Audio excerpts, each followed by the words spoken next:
here I am. I'm in this spot, beautiful sunny day. I've got my tagline up. I didn't think I'd film any of that because everyone knows all the joys that tagging involves. And here we go.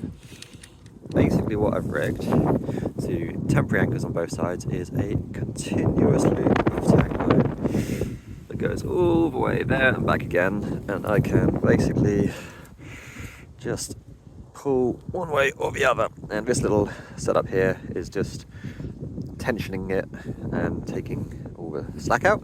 So I've got a swivel in here to deal with any twisty wisties that might come up. Just throwing a little freezer one on here just to tension it up.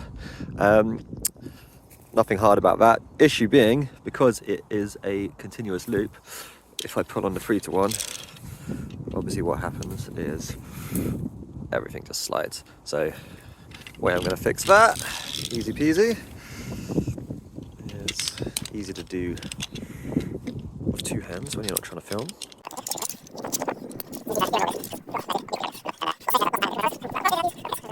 Okay, so I tell a lie, that was harder than I thought it would be. Awkward to get the carabiner in there, so I just chucked a little sling in there instead. Carabiner on there, but anyway, does the same thing. So you can see it now when I tension this. There we go, works like a dream.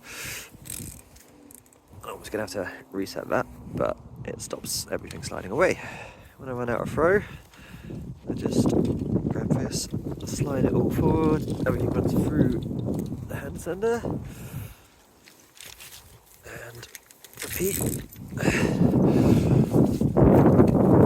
Rinse and repeat. Alrighty, so I'm done tensioning, and I just wanted to show a little trick I do for finishing it off. Basically, I'm not comfortable hanging my whole webbing on this clothesline on a toothed device. So what I've done is I've tied a little alpine butterfly as close as I can to here. Done the little re-threading trick. To Google that one if you don't know it. Shove the tail through here, and then because I can't finish it off over the top because that's in the way, I've just clipped the tail off to the carabiner. And because it's an alpine butterfly, you can still load it lengthways. So what I can do now, which is hard to do handed as everything, but you can then pull on the 3-to-1, tension it, release the teeth in the spock, and that, I'll show a little video in a second, will just sit on there around the pulley, and the teeth are not engaged. So yeah, I needed two hands to accomplish that little thing, but basically just cranked it up on the 3-to-1, disengage your teeth, and now that is basically just a choking knot around the pulley. Bundled up all the spare tag, you could coil it, whatever. I'm just gonna clip it to there, and that's one neat little package ready to go all the way to the other side.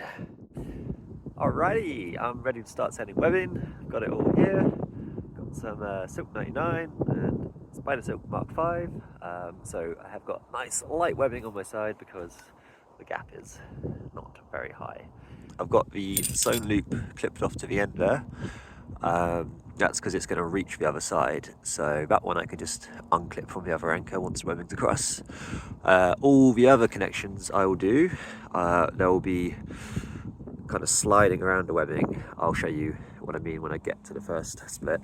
And I've also hung the lower strand of the loop with a quick draw running freely over the top strand. It's kind of like a curtain rod system, and that's just going to help prevent it sagging too much when it gets out in the gap there. I've used a system before and I didn't connect to the top strand and it sagged quite a lot, so I'm hoping if I spread the weight across both the strands, then we're going to limit the sag, because that is definitely an issue for this quite low spot.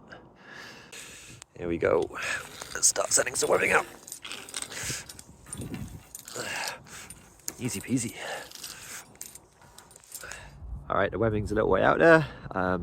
It's quite easy to manage it, even solo rigging. I'm just standing here using one hand to push it out and the other hand to feed the webbing. Obviously it'd be a lot easier if there were more people. I've just come up to a connection of a tagline, which is just a retreaded figure 8, tape the tails down, and that's why I'm using these nice big revolver rigs of the anchors, so that will just pop right through. I've got to my first split, so I'm going to make another connection. I'm not bothering to line grip it, I'm just going straight underneath because it's slippery down here. And the webbing was hanging a little bit low there in the bushes, so what I did to rectify that is I just push the webbing out a little bit more and it just tightens up a wee bit. And there she goes, nice and free of the bushes. Lovely stuff. Alright, so this is the first connection I made. So I've got these super-sized carabiners, or like shopping cart carabiners. Attached it to the tension line using a Munter hitch. You basically clip it on, twist it, clip it again, and you end up with something like that. There's no way I can do that one-handed, so I might have to do a separate video to demonstrate that. And then the webbing just sits inside there, and the idea is that at the end you can pull all of these big carabiners to you. They're big enough to go over the splits. It might make more sense to do it the other way around, but I can't actually make the Munter hitch work like that. But I think that's big enough down the bottom there for that to work anyway. And I had this cunning plan that I'll just hold it with a little bungee, and that'll hold the weight, stop it all falling out into the gap there. And then when I tension the line, start putting some tension on it, that bungee will just pop. So it's a little temporary connection. That is a new idea for this rig. I haven't tried it before. I'm really hoping it works, otherwise I'm going to have to roll out and fix all of that. But hey, if you don't try, you don't know. Almost at the other side. I've got 200 meters of webbing out, 50 meters to go, and it's super duper easy. I'm basically managing to stand there, push the webbing out with one hand while managing the webbing going out with my other hand. And I think so far I haven't got any twists in it, which, considering I'm solo rigging and doing all of this by myself, I'm pretty damn chuffed with. Impressions so far, I've basically taken to putting this connection to the upper strand only on every other connection because it's not sagging as much as I thought it might do. So I just thought I'd make it a little bit less friction, less chance of snags, every other one for those. These bungees are holding the weight in each loop perfect, so as long as they pop off when I tension the webbing, that'll be great. This Munter hitch, yeah, it's working well. I get the carabiners on. I would ideally like to have these carabiners the other way around because there's obviously more space here for the split to go through, but that's not working out to get it on the bottom of the carabiner. Maybe a little prusik or something to hold it onto this strand would actually be better, because then the carabiner would also be more free to rotate. At the moment it's held off at a bit of an angle, so hopefully that's not going to make issues putting these back to me. Other impressions, Kootenai, lovely piece of kit. Appreciate not everyone has one. Good news is it's absolutely not necessary for this. It's basically just working as a little redirect to hold my webbing up off the ground as I send it out. So if you have anything else you can use as a redirect, happy days. Hand ascender, very useful. That's making it an absolute breeze to push out.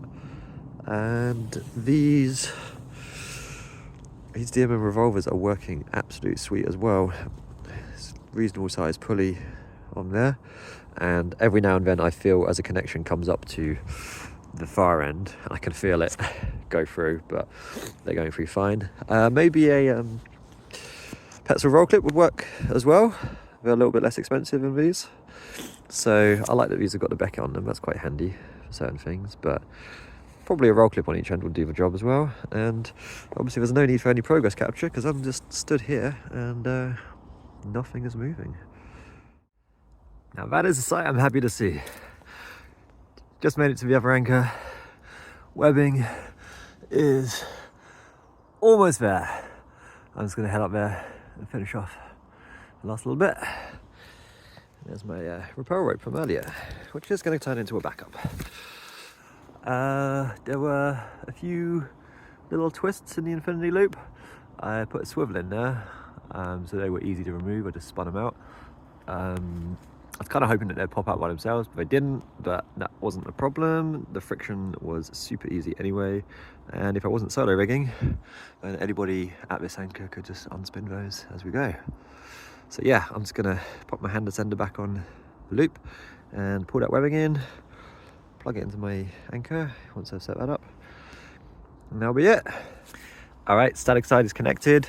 That was as easy as building my anchor and unclipping the webbing from that carabiner and clipping it on there.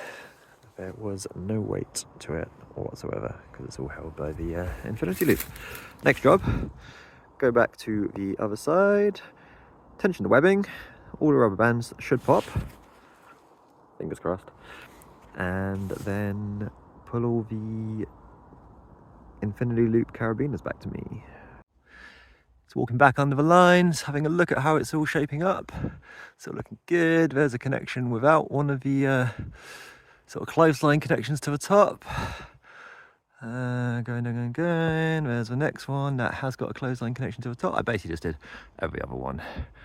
I guess if you had a spot with enough height, you wouldn't need to do the clothesline connections at all. It could just sag. But yeah, it's good to know it's an option. Okay, I'm in the final stage of the process now. I've just got the webbing in temporarily, yet to add backups and all of that jazz. Put a little bit of tension in it, and I'm just gonna pull this infinity loop so that all of these connections come back to me. There's little rubber bands on there. That first one's already popped, so that's great, that's working as planned. And those carabiners are big enough to slide over the splits. So let's see if I can get them all back to me. And as they come in, I will just remove them from the infinity loop, keep on pulling to the next one, and just keep repeating the process. Nearly there. That's the bag with a loose tag, so that's the end.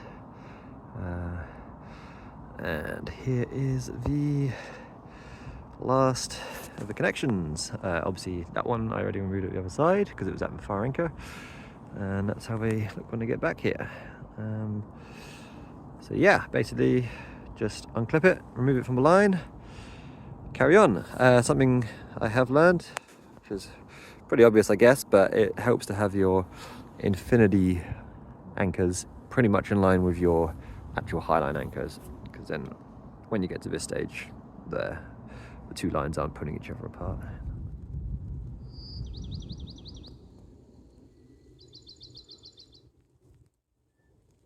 Okay, good morning everybody. Kind of got a bit too dark last night, so I left it where it was, didn't bother putting any tension in it. And I've come back this morning, fresh and ready to go, all tied in. I have tensioned the line, I have dropped the loop, the infinity loop, so it's kind of out of the way, and check the anchors like a good little highliner, and I'm ready to get a session in. Got some friends coming soon, so gonna squeeze one in, and then let them have some fun on the line. That's a 240 that I rigged. I got another line up getting sessioned right now.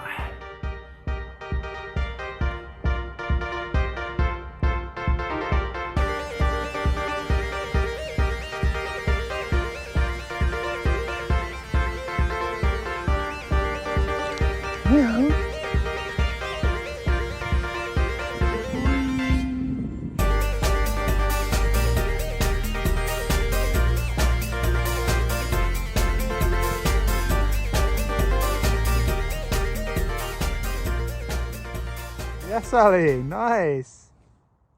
We've all had some nice sessions. Max has just got off a line at the other end. I've got some help to de-rig. I'm not solo de-rigging, thankfully. Stage 1 of de-rig is retension the infinity loop, like so. Bundle everything up as before, get it prepped. I've got a carabiner on there for Pete to clip the sewn loops in when it gets to the other side. I've got the clothesline connection ready made, and I'm going to send that out now. I'm going to send it all the way to the other side, making those connections as I go. Okay, so this is one of the intermittent connections. Just doing the Munter hitch again. I've managed to get it on the bottom of the carabiner this time. A bit awkward, but there you go. That means I've got bigger space down the bottom there. But yeah, and I was doing the same thing. I'm doing a clothesline connection every other one. So I'm just kind of judging roughly every 50 meters or so. So there's the green bag with all the spare tag. That is the end of the system. It's probably halfway-ish. There's another connection just this side of it. and this is connection number 3 here. And the good thing about this continuous loop is you can either push or pull depending on whatever's most comfortable for you. I'm kind of feeling on a pulling vibe at the moment, so I'm pulling them out there. I've pushed the infinity loop all the way over to Pete. It's arrived to him. You can see kind of the connection carabiners just sort of resting on the webbing there. What I'm going to do now is detension the webbing, and that will just sag and be held up by the infinity loop. Then Pete on the other anchor is going to undo the static side, clip the sewn loops straight to that swivel, and I'm going to pull the whole lot back to me. So I'm detensioning the webbing now. I'm using an orange. Appreciate they're pretty rare bits of kit, so normally people would do this on a soft release. It's kind of awkward to do one-handed, and I'm definitely not following the orange user instructions by doing this, but you get the idea. Webbing is slacking off and starting to rest in those loops. Detension the webbing, it's just hanging there, suspended by the connections, and I've got it just held on a line grip at the anchor. So what I'm going to do now is I'm going to go back there, and I'm going to just grab the webbing and start pulling the webbing. That'll pull everything in, the infinity loop will just spin around, and everything will come back to me. Alright, I'm about to start pulling the webbing. This is where the Kootenai might come in handy. So I've got it held by a line grip at the moment. Just going to pop it out of that, start pulling it through there, flicking it onto my top, and I'm going to go and set my phone up over there to get a nice little video of it coming in.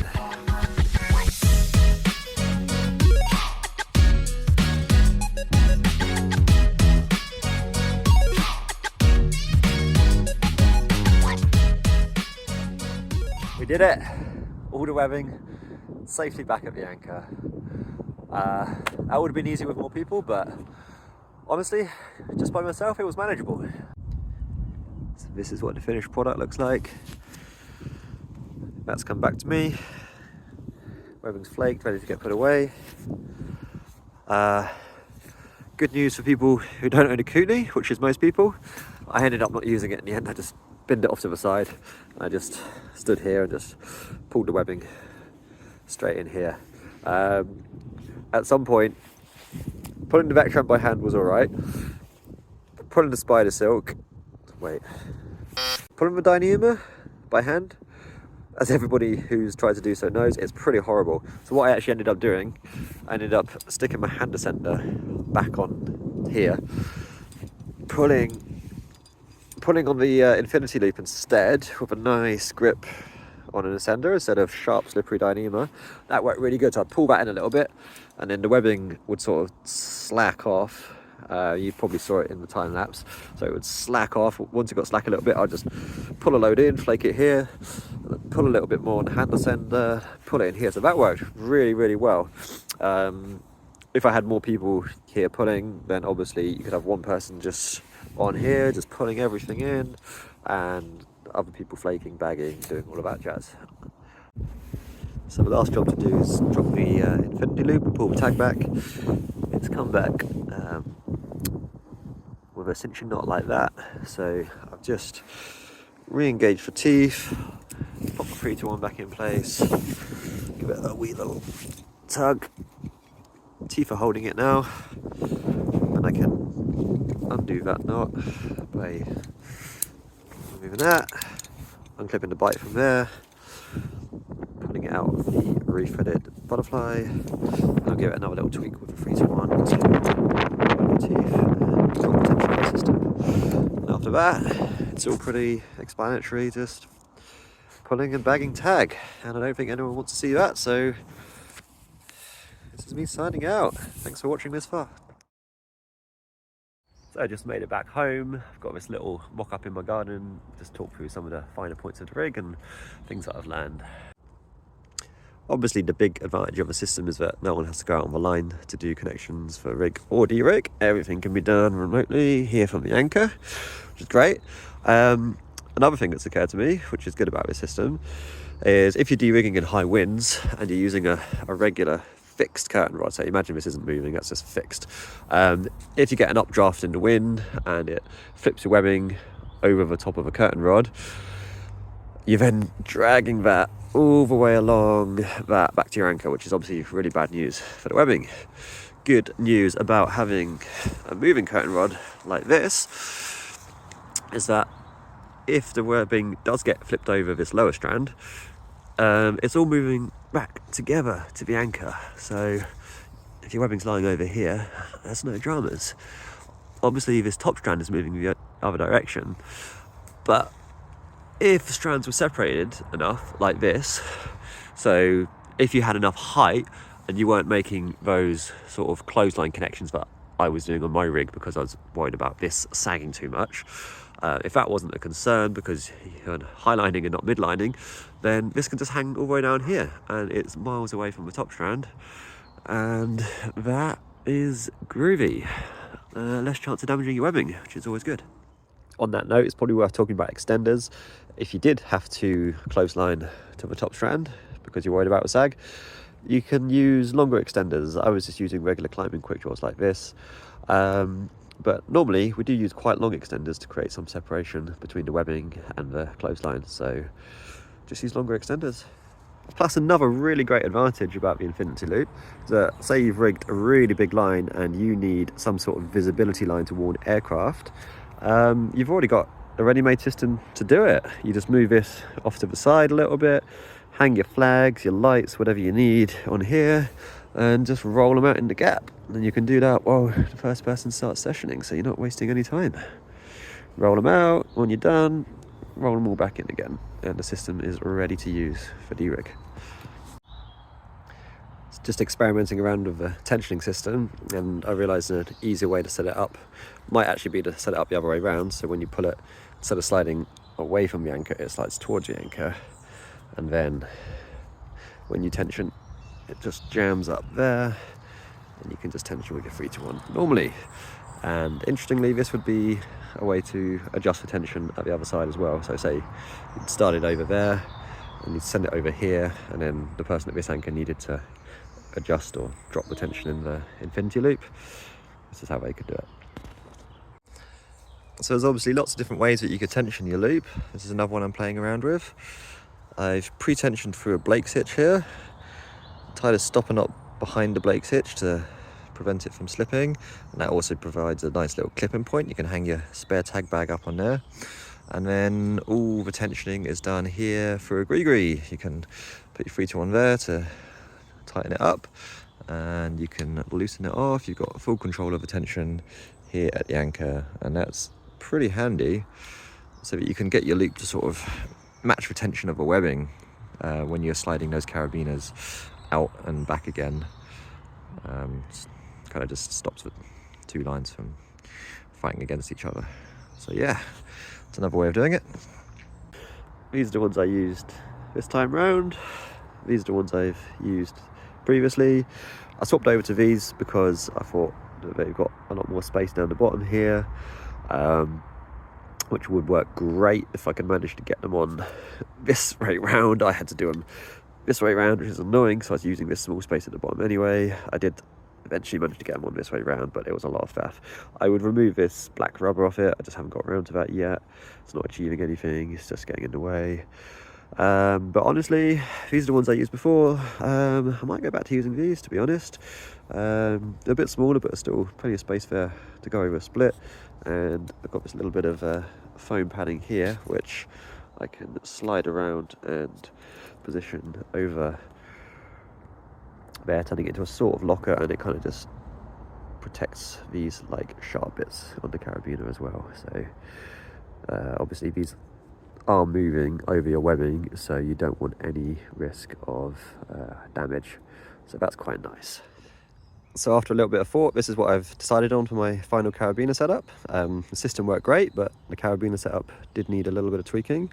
I think I've nailed it now. So I've actually gone for the bigger carabiner. So I've got nice big space down here.